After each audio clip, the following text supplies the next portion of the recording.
Bonjour à tous et bienvenue dans votre tirage de la rentrée 2019. Comme le tirage de l'année 2019 que je vous avais proposé en janvier, nous allons voir les 4 thèmes signe par signe, donc le tirage relationnel, le tirage professionnel, celui de la vitalité et celui du spirituel. Voilà, donc nous allons l'aborder signe par signe. Comme je l'avais proposé de manière exceptionnelle lors de la rentrée civile, donc au mois de janvier, je vais vous proposer à nouveau la même offre exceptionnelle parce qu'elle avait beaucoup plu et qu'on a continué de me la demander ensuite, à savoir un tirage vidéo d'1 heure sur les 2 domaines de votre choix pour 55 €. Donc n'hésitez pas à passer en dessous dans la boîte de dialogue pour en savoir plus. Bonjour amis Cancer et bienvenue dans la vidéo du tirage de vos énergies de la rentrée 2019. Alors je dis de la rentrée 2019, ça peut être déjà des énergies qui ont cours ces dernières semaines ou qui vont avoir lieu les prochaines semaines, les prochains mois jusqu'à la fin de l'année. Sur le plan relationnel, donc sur le plan relationnel, ça peut concerner une relation amoureuse, une relation amicale, une relation professionnelle ou une relation familiale. Ce qu'on nous indique ici, c'est qu'il y a un secret. Il y a un secret qui se balade quelque part dans une de vos relations et qui va être dévoilé, ce secret, avec la grande prêtresse et le page d'épée. Il y a un secret, mais il va être révélé. Alors, est-ce que c'est vous qui portez un secret et vous allez décider de le révéler, ou est-ce que c'est l'autre qui porte un secret et qui va finir par le dire? Il se peut également que vous finissiez par le découvrir à force d'espionnage. Ça peut être vous qui espionnez une personne dans ses comportements. Ça peut être sur les réseaux sociaux, ça peut être son téléphone, ça peut être le suivre, je ne sais pas. Eh bien, voilà. En l'espionnant, vous allez lever le voile sur quelque chose, sur un non-dit ou sur quelque chose que vous soupçonnez et dont vous allez découvrir la substance. Ça peut être l'autre qui vous espionne, qui cherche à en savoir plus sur vous, d'une manière ou d'une autre, parce que peut-être qu'il y a un manque de confiance qui se joue ici, ou une méfiance, une forme de méfiance, ou un manque d'information sur vous, et il veut en savoir plus. Ou c'est vous qui avez un manque d'information sur lui ou sur elle, et vous décidez d'en obtenir plus de manière pas très loyale, on va dire ça comme ça. Mais finalement, c'est un peu la loi de cycle, quoi. C'est un peu la loi de karma, pardon. C'est même la loi d'analogie, c'est-à-dire que lorsque quelqu'un manque de loyauté, peut-être que parfois l'autre va aussi agir en retour avec un certain manque de loyauté. Bon, enfin bref, que ce soit la loi de karma ou la loi de correspondance, ça n'a pas d'importance. On pourrait même parler de la loi d'attraction. Mais il y a une histoire comme ça. Il y a un secret, il y a des non-dits, il y a des mensonges. Il y a du doute, il y a comme ça quelque chose qui aurait tendance à vous pousser à la méfiance ou à pousser l'autre à la méfiance à votre sujet. Et on cherche les informations. On va finir par les trouver, qui que ce soit. Et ces secrets, ces non-dits, soit génèrent beaucoup d'angoisse, et c'est pour ça que finalement on passe à la phase espionnage et levage des voiles, parce que c'est ce qui va vous permettre de calmer vos angoisses, ou c'est ce qui va permettre à l'autre de calmer ses angoisses. Ou, deuxième possibilité, suite à ce secret dévoilé, à cette vérité qui va surgir, eh bien ça va générer de l'angoisse chez vous. Beaucoup d'angoisse, des insomnies, des difficultés à penser avec clarté. Oui, beaucoup d'anxiété. Tout ça n'est pas très apaisant, apaisé. On a le mental qui est quand même très, très encombré, manque de clarté sur la situation ou sur la personne. Une intuition qui est mise à mal. Ou peut-être que l'autre tente de brouiller les cartes pour vous empêcher d'avoir une intuition je suis pas sûre que votre intuition soit bien au point. Donc c'est peut-être pour ça que vous passez à la phase espionnage, hein, parce que vous n'arrivez plus à vous faire confiance tellement ça tourne dans votre tête, tellement c'est angoissant. Peut-être manque de repos, manque de clairvoyance, manque de clarté à cause de ce manque de repos, à cause de tous les scénarios que vous pouvez vous faire au sujet de cette relation. Et du coup, passer à l'espionnage vous semble la meilleure des solutions pour mettre fin à vos angoisses et à vos méfiances. Ou ça concerne l'autre personne à propos de vous, bien entendu. Voilà. Donc une relation pas forcément d'une grande clarté, mais qui va le devenir. Sur le plan professionnel. Sur le plan professionnel, les cancers, vous avez eu le 6 de bâton, mais renversé. Donc le 6 de bâton droit parle d'une réussite, renversé, il peut parler d'une réussite retardée sur le plan professionnel, ou alors d'une désillusion, d'une déception. C'est-à-dire, vous avez fait quelque chose, vous pensez que c'était ok, que c'était bon, que c'était validé sur le plan professionnel par vos pairs, par votre supérieur hiérarchique, peu importe, par vos clients, vos patients, etc. Et finalement, ça ne l'est pas. Finalement, les autres ne valident pas, ou pas autant que ce que vous avez espéré. Ou cette réussite, elle est mitigée. C'est pas une réussite flamboyante, c'est pas une réussite qui vous convient, qui vous suffit. Une sorte de désillusion, de déception qui accompagne cette réussite. Ou, je le redis, ça peut être un retard. La réussite va venir, mais pas tout de suite. Vous avez mis beaucoup d'efforts là-dedans, mais c'est pas pour tout de suite que vous allez en voir les fruits. Il y a une proposition qui plaît avec le cavalier de coupe. Il y a une proposition qui plaît, ça peut être vous qui proposez quelque chose. Le cavalier de coupe, les coupes c'est l'eau, ça peut être le cancer, même si le cavalier de coupe en soi n'est pas forcément le cancer, ça peut être un scorpion, ça peut être un poisson. Mais le cavalier de coupe, ça peut être vous qui décidez de faire une proposition, peut-être suite à cette réussite en demi-teinte ou à ce retard de réussite. Vous refaites une proposition, mais j'ai souhaité rajouter un petit supplément parce que je trouvais que ça me manquait d'un élément. Et derrière, j'ai eu le 4 de coupe renversé. Le 4 de coupe renversé. Alors, le 4 de coupe, là, il peut nous parler de lassitude, de fatigue, d'ennui. J'ai plus le goût à faire ça. Alors, peut-être que ce retard de réussite ou cette réussite en demi-teinte vous avez fait perdre de la motivation sur le plan professionnel. Et vous ne savez plus trop si vous devez faire une nouvelle proposition derrière ça, pour tenter peut-être de récupérer ce que vous vivez comme un échec. Si vous avez envie de remettre une pièce dans la machine, finalement, sur votre projet, dans là où vous avez investi du temps, de l'argent, de la créativité, je ne sais pas, dans ce domaine professionnel, et finalement, vous vous questionnez. Est-ce que je repropose quelque chose? Parce que le 4 de coupe, ça peut être aussi une proposition. Ça peut être une proposition que quelqu'un nous fait, qui nous branche moyen, comme on dit, ou ça peut être une proposition que vous hésitez à faire. Donc peut-être que vous hésitez à renouveler un contrat, des recherches, à renouveler un prêt, à renouveler un projet, parce que cette réussite n'était pas aussi satisfaisante que ce que vous espériez à la base, ou ça prend trop de retard. Donc au final, vous finissez par vous dire, peut-être qu'il faut que je fasse quelque chose de supplémentaire pour faire avancer le schmilblick et faire que cette réussite apparaisse. Et là, vous vous tâtez. Je n'ai pas d'autres mots, c'est ce qui me vient. Vous vous tâtez. Il y a un peut-être bien que oui, peut-être bien que non. Peut-être bien que je relance la machine, peut-être bien que je la relance pas, peut-être bien que je vais tout arrêter parce que peut-être que c'est un signe qui dit que finalement c'est pas un projet assez porteur.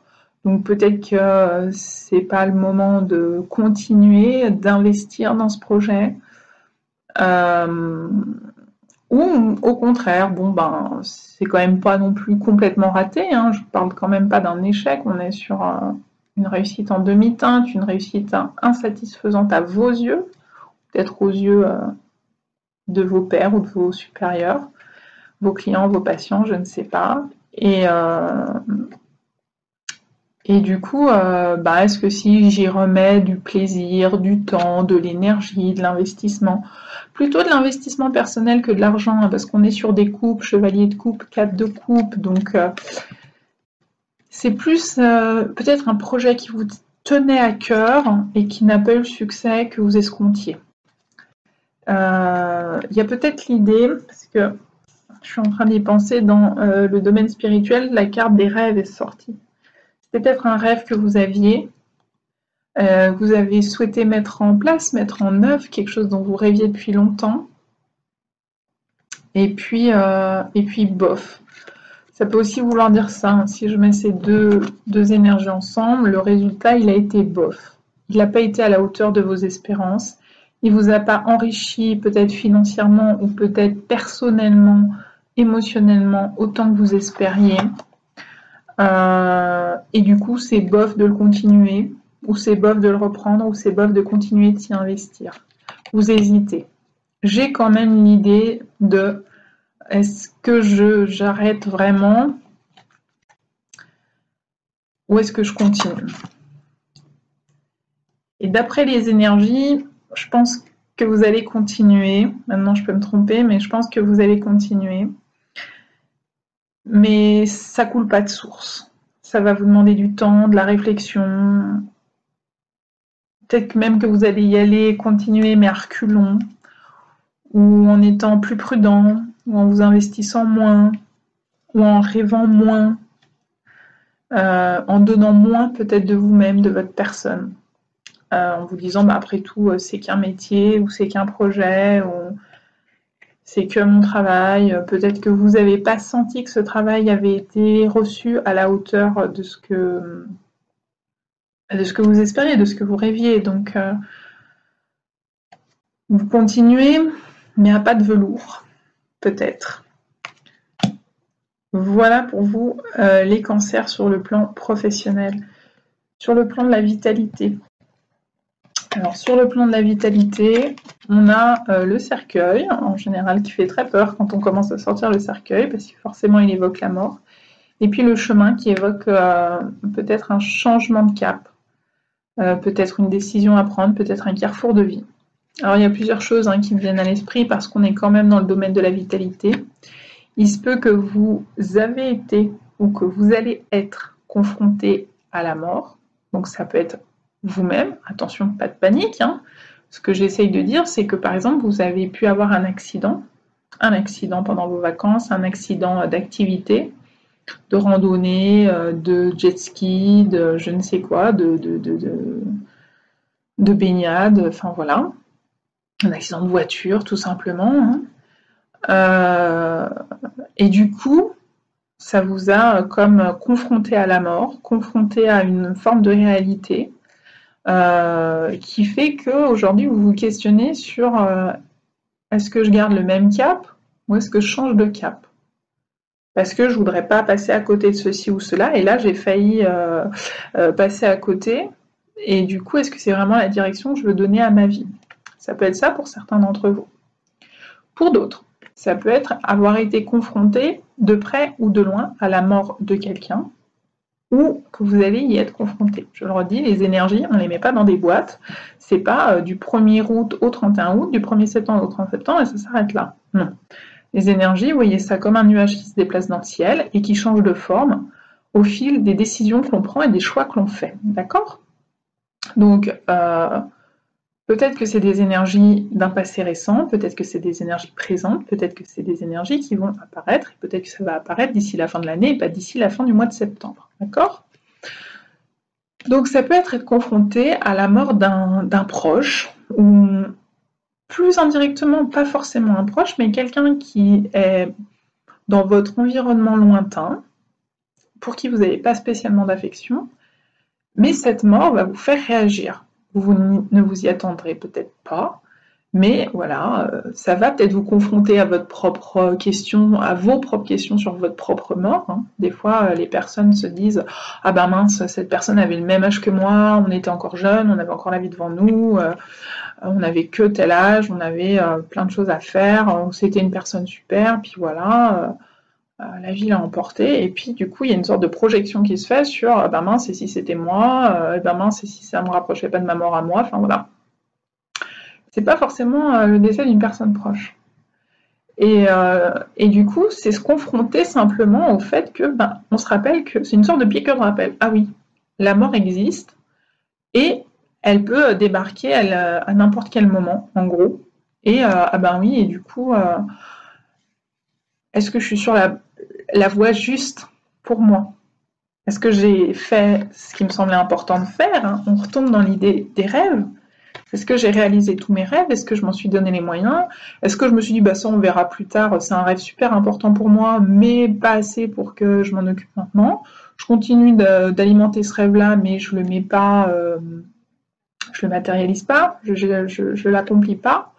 Et puis ben, tout d'un coup, cette situation que vous vivez, tac, vient vous rappeler, ah ben ce rêve-là, je l'ai pas réalisé, et si demain je devais partir, eh ben, je serais déçue de ne pas l'avoir réalisé, de ne pas avoir consacré du temps, de l'énergie à m'accomplir dans ce sens-là, parce que ça compte pour moi. Donc vérifier, cette réalité pourrait vous amener à vérifier que vous êtes sur votre chemin, le chemin juste, la voie juste, que vous avez accompli ce dont vous rêvez d'accomplir, ce que vous avez envie de faire de votre vie, etc., etc. Et que justement, si vous sentez déjà que bah, c'est tangent à ce niveau-là, hein, que vous sentez pas tout à fait à votre place, par exemple dans le domaine professionnel, dans une relation, dans telle ou telle chose, bah, peut-être que justement cet événement a lieu pour vous dire, bah, ne nie pas profondément que tu n'es pas sur à ta juste place, quoi, à la place qui est la tienne, et que tu fais avec. Peut-être que là, ça va vous dire non, mais ne fais plus avec maintenant. Arrête de négocier ou de concéder là-dessus, alors que finalement, c'est pas épanouissant ou c'est pas juste pour toi de continuer sur cette voie-là. Ça peut être ça. Je panique personne, hein, je donne plusieurs hypothèses. Ça peut être être confronté à la peur de la mort sans qu'elle ait lieu. C'est-à-dire qu'il n'y a absolument pas de mort physique de qui que ce soit, de quoi que ce soit, ni de proches, ni de personnes lointaines, ni la vôtre, enfin, ni d'un accident, ni tout ça. C'est peut-être simplement quelqu'un qui soudainement tombe malade et vous avez peur qu'il disparaisse. Ça peut être par exemple une personne à nouveau proche ou loin de vous, mais ça peut être un membre de la famille ou ça peut même être vous qui finalement devez faire face à un diagnostic.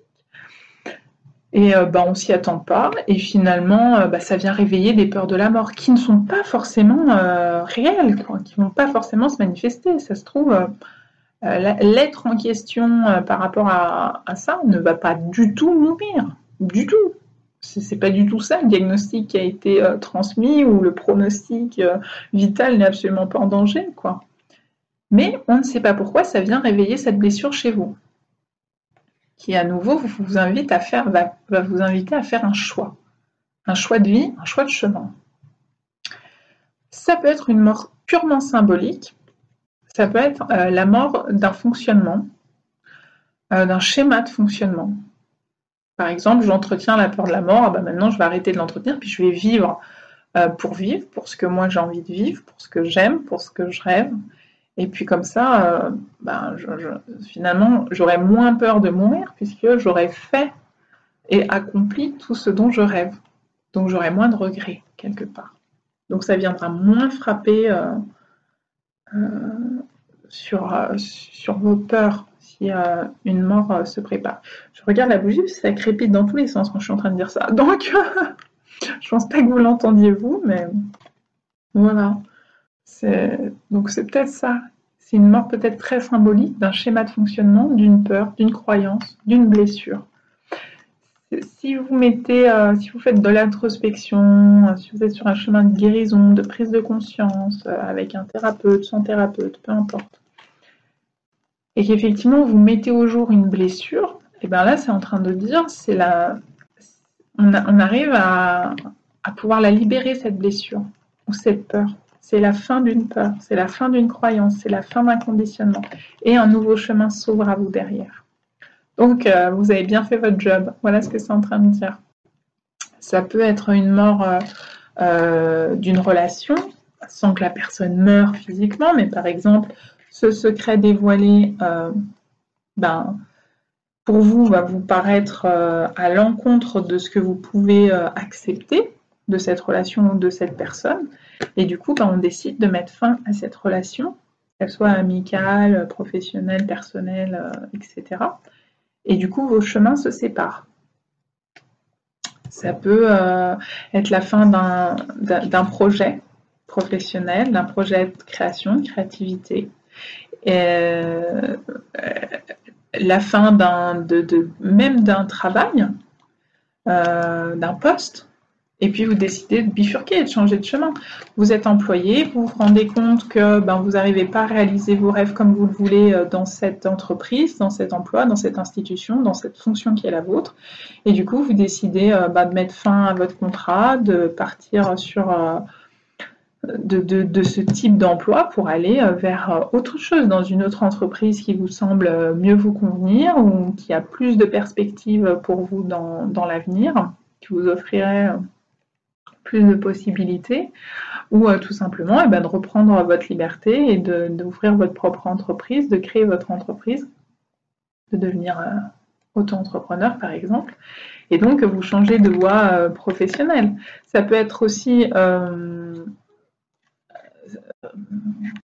la fin d'un statut, comme par exemple vous êtes étudiant, c'est la fin de ce statut et vous allez vous diriger vers votre vie d'adulte accomplie et vous allez justement entrer dans la vie active et sortir du statut d'étudiant. Ça peut être tout ça. Donc ne paniquez pas à chaque fois que le cercueil sort, ça panique. Alors qu'en fait, pas du tout. Ça peut être des fins, ça peut être des morts tout à fait symboliques.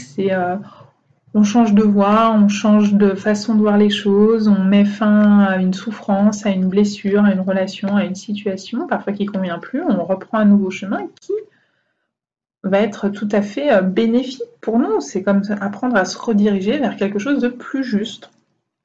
Donc j'ai envie de dire, tout va bien. Peut-être que c'était une leçon, un apprentissage, je préfère, plus qu'une leçon, à intégrer au travers la mort de quelqu'un, de quelque chose, à travers peut-être même soi-même, je me suis confrontée à. Mais des fois, c'est un rien. Pour les personnes hypersensibles, ça peut fonctionner par projection, c'est-à-dire que la mort de quelqu'un, même aux 20 heures, peut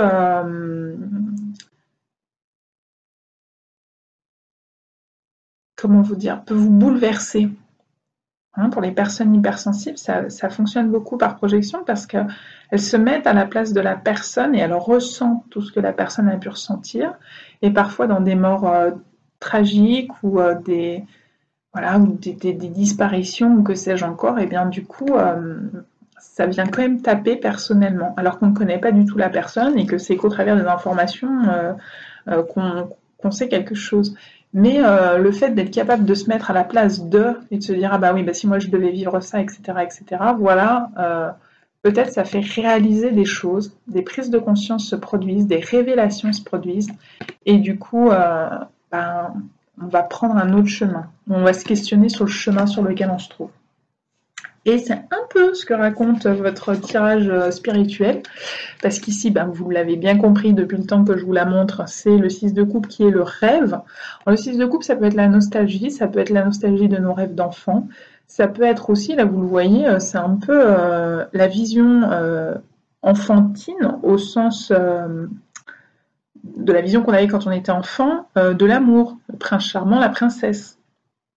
Donc peut-être qu'ici, vous allez être confronté à remettre en question, par un secret dévoilé, cette vision très romantique et très idéalisé finalement que vous avez de la relation amoureuse ou de la relation amicale ou de comment vous voyez les choses quand vous étiez plus jeune, enfant, ou vous êtes encore adulte, vous continuez un peu voilà, d'être fleur bleue. Je dis ça parce que je vois le bleu là comme ça, à ce côté romantique, ce côté fleur bleue. Et puis tout d'un coup, des fois, on est confronté à une réalité claque qui est implacable et du coup nous amène à nous remettre en question. Est-ce que ma vision est juste ou est-ce que je suis dans l'illusion, par exemple? En tout cas, quoi qu'il en soit, si vous êtes motivé par un rêve, que ce rêve remonte à il y a très longtemps en arrière ou moins, il y a du ralentissement. Donc si ici, c'est votre rêve qui prend un peu l'eau parce que cette réussite, elle est qu'en demi-teinte et est-ce que j'y vais, est-ce que j'y retourne, est-ce que j'y retourne pas, est-ce que je me tâte de remettre des pièces ou pas dans cette machine, eh bien on vous dit oui, ça va pas être facile, il y a du ralentissement pour la réalisation pleine et entière de ce rêve et faire que ce 6 de bâton se redresse en énergie droite et n'apparaisse plus comme cette énergie en demi-teinte. Donc même si effectivement vous prenez le pari de poursuivre, d'alimenter ce rêve, d'alimenter la réalisation de ce rêve, eh bien, ne vous inquiétez pas si du ralentissement est manifesté, si ça prend plus de temps, s'il y a du retard. Moi, je le redis, ça se trouve, l'énergie du succès est là, mais elle est sous-jacente, elle est retardée. Et quand je dis retardée, ça peut prendre 3 mois, 4 mois d'ici la fin de l'année, comme ça peut prendre 3 semaines, comme ça peut être dans 3 ans. Mais ça ne veut pas dire que votre projet ou que votre rêve, à la base, il est inapproprié et voué à l'échec. Ça peut simplement dire qu'il est voué à prendre du temps et donc peut-être à tester votre patience. C'est possible. Après, on peut vous dire vos rêves de petite fille de fleur bleue ou de petit garçon de princesse et tout ça, de princesse parfaite, quoi, eh ben, peut être remise en cause et vous apporter beaucoup d'inquiétude. Je suis désolée, j'ai une petite fuite de cire de bougie qui s'en va tranquillement sur mes cartes. Donc, je fais une petite coupe. Enfin, une petite intervention de secours, plutôt. Voilà. Donc, ici, dernière énergie, c'est la foudre qui tombe à l'envers. Donc, il me semble que ce ralentissement, c'est que la foudre, elle n'est pas encore tombée. C'est-à-dire que l'aide divine ou l'énergie divine ou ce que vous attendez de manière waouh, que ce rêve se réalise, que ça soit ou que vous attendez une révélation, voilà, à propos de ce rêve ou à propos d'une révélation plus spirituelle, ça va prendre du temps. C'est pas encore là tout de suite que vous allez obtenir cette intervention divine, je pense, ou cette révélation divine. C'est pour ça que l'énergie se présente à l'envers. Là encore, c'est comme le 6 de bâton, c'est pas parce qu'elle est à l'envers que ça veut dire échec. Ça veut dire réussite retardée ou nuancée ou en demi-teinte, etc. Ou qui apporte moins de plaisir que prévu, plus de frustration qu'envisagé. Voilà, et bien ici, ça serait un bouleversement, et ce bouleversement, alors, ça dépend pour certains cancers, ce bouleversement, il n'est peut-être pas pour tout de suite, ou alors, parce qu'une énergie renversée peut se lire de 2 façons, ça peut être un bouleversement très fort. Et je pense pour ceux notamment qui vont être confrontés à la mort de près. Ça peut vraiment générer un bouleversement intérieur chez vous, une remise en question, une remise en cause, notamment de votre chemin de vie. Et du coup, remettre en question extrêmement fort vos rêves. Ça peut être finalement un bouleversement qui serait droit, juste un bouleversement, c'est déjà suffisant. Mais là, ça sera un bouleversement plus. Les deux peuvent se lire. Et je sens que ça va dépendre de certains cancers. C'est-à-dire que là, c'est la foudre qui tombe sur moi et qui ébranle la structure, par exemple, de ma vie. Et là, c'est la foudre qui tombe dessus, qui ébranle toute ma vie ou qui l'ébranle si fort qu'il y a un moment donné, il y a peut-être une réorientation de vie derrière qui va suivre. Il y a peut-être une réalisation, tout d'un coup on se met à réaliser le sens de la vie, le sens de là où on se trouve, qu'est-ce qu'on va accomplir, quels sont nos rêves, où on se situe, est-ce qu'on s'est donné les moyens de le faire, est-ce que... Voilà, il y a une sorte de remise en question totale et complète peut-être de l'ensemble de votre vie, tellement c'est fort. Voilà, ça dépendra des cancers. Pour d'autres cancers, ça sera simplement la révélation divine, l'aide divine, la parole divine que vous attendez va être retardée. Ce n'est pas pour tout de suite. Il y a du ralentissement dans l'air à ce sujet-là. Voilà. Donc, les cancers, écoutez, je vous souhaite vraiment de vous sentir à votre place et d'accomplir vos rêves. À bientôt.